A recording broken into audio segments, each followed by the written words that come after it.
shining brighter than the sun. We're lighting up the world for everyone. And no, we're never quitting, never done. We're only getting brighter and brighter. One hand high, so your light in the sky. We're gonna keep it shining forever.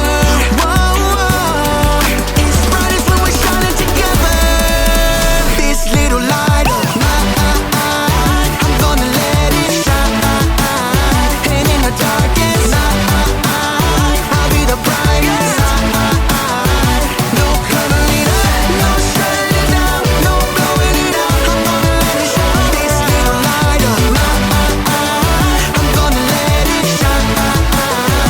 Yeah, this little light of mine. Maybe it used to be little, but now it's a wildfire. It's growing bigger and bigger and bigger. Can't shut it down, can't blow it out, can't hide it now. It's shining around the world and getting hotter now. So throw your light up, come on, raise it higher. We gonna start a fire, it's only getting brighter. Burn bright in the night for the world to see. This little light is bringing change and it starts So with raise me. one hand high, so your light in the sky. We're gonna keep it shining forever. Whoa, whoa. It's brightest when we're shining together. This little light of mine, I'm gonna let it shine. And in the darkest night, I'll be the brightest.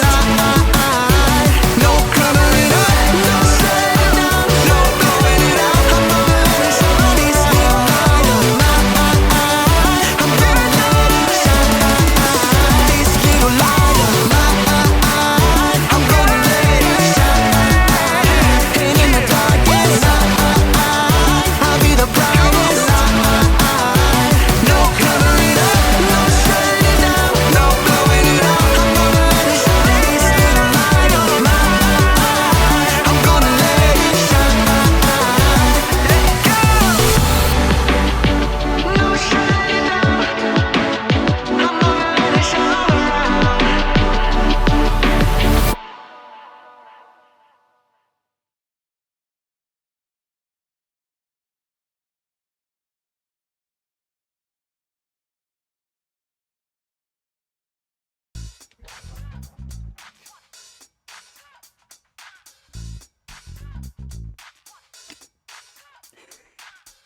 Hey, welcome to Story Lab. This week, we're taking a look at an incredible gift. It's one that we can receive and give.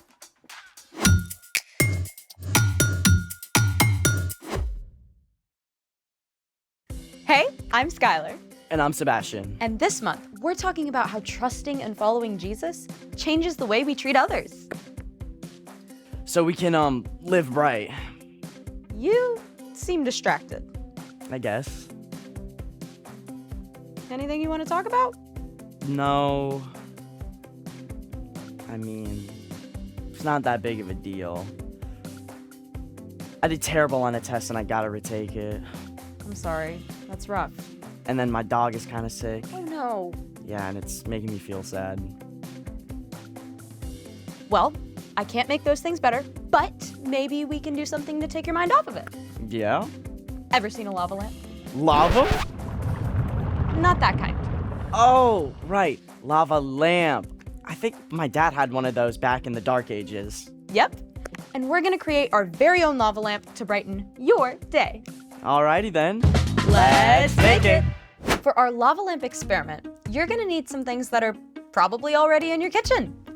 A glass jar, baking soda, white vinegar, and vegetable oil. Don't forget the food coloring. Always the food coloring. You'll also need a small flat LED light like this one to make it extra cool. Where do we start? Step 1, scoop several large spoonfuls of baking soda into the jar. Ready?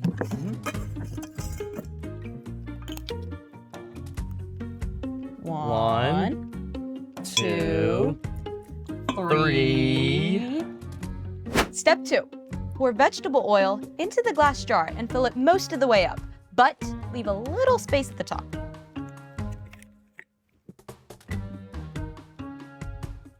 It's a lot of vegetable oil. Oh, this is a workout. Your turn. Okay, Where's our lava? right here. Step 3, pour vinegar into a separate container.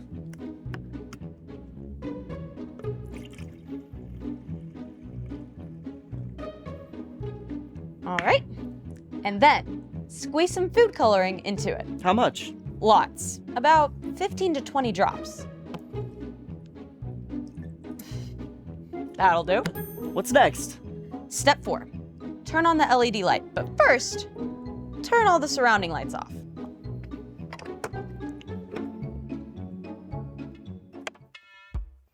Perfect. Set the jar and the oil and the baking soda on top, just like this. Ready for the lava? You bet. 1, 2, 3.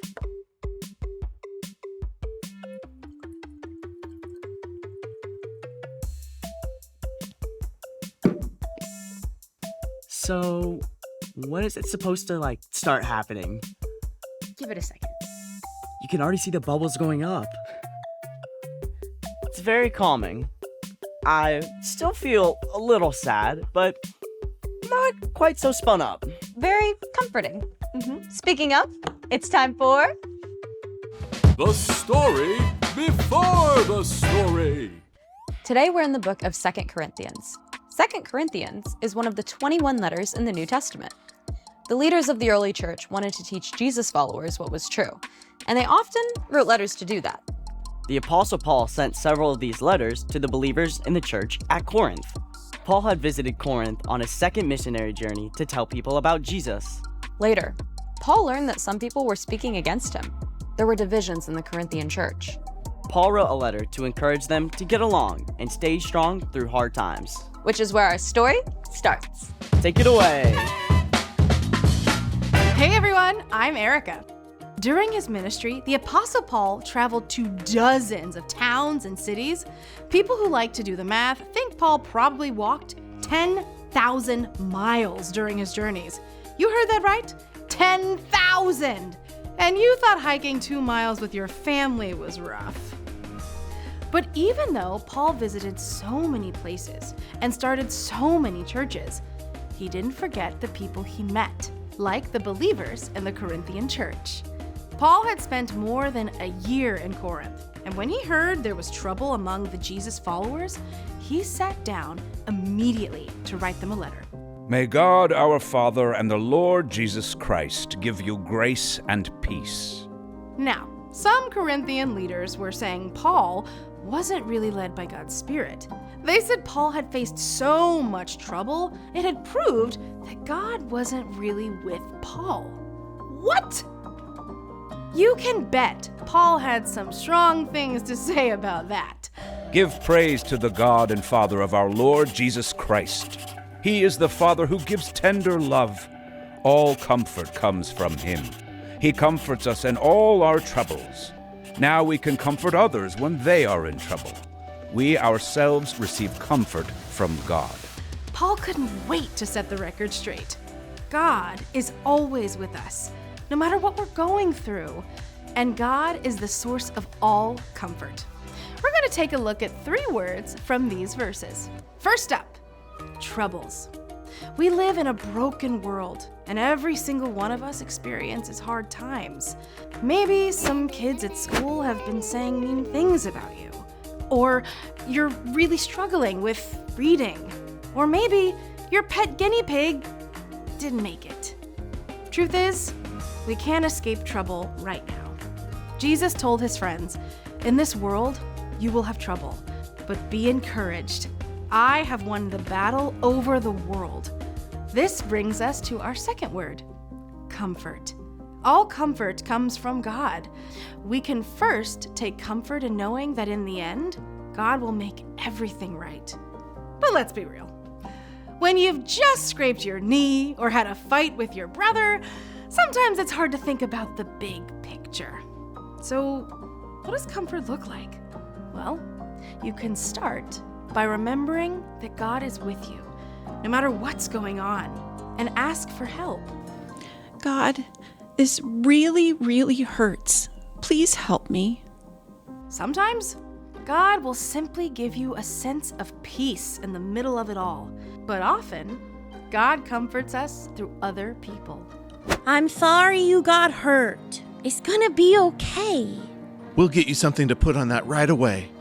And here's the awesome thing.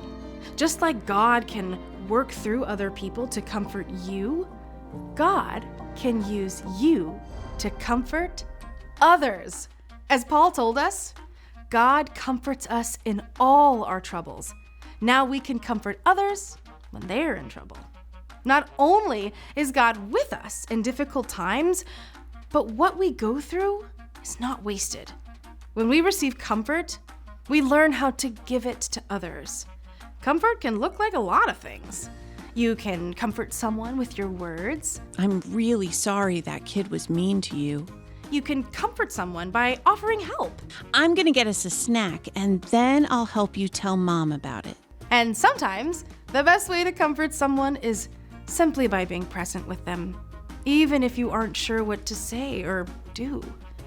God doesn't promise that all our troubles will go away as soon as we ask, but God does promise to be with us and comfort us in the middle of hard situations.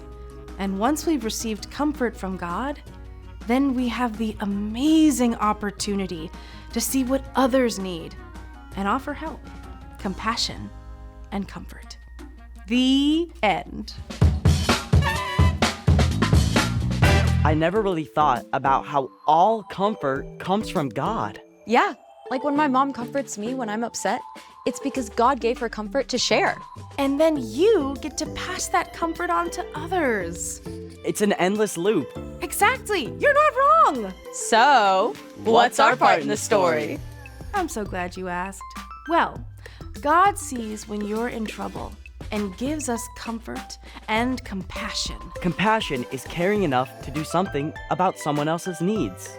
Once we receive that compassion from God, we can offer it to others and help to meet their needs, just like Jesus did. It's like a gift we can give. One way we can do that is with our words. Yep.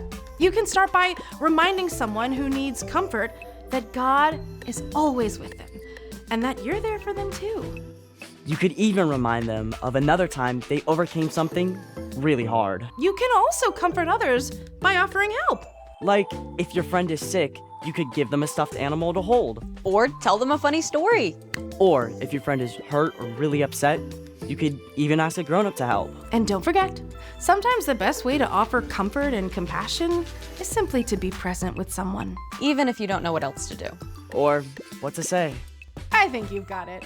See you next time. Bye. So here's the thing. Comfort others the way God comforts you. You need a little more calming lava lamp action? Yeah, that would be good. Green this time. Let's see what happens.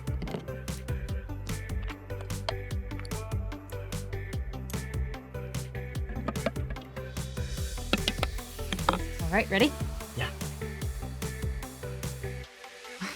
Whoa. Look at that. Thanks for joining us in the Story Lab. See you next time. It's kind of still. She's got to wait for it. You gotta wait for it. Wait for it.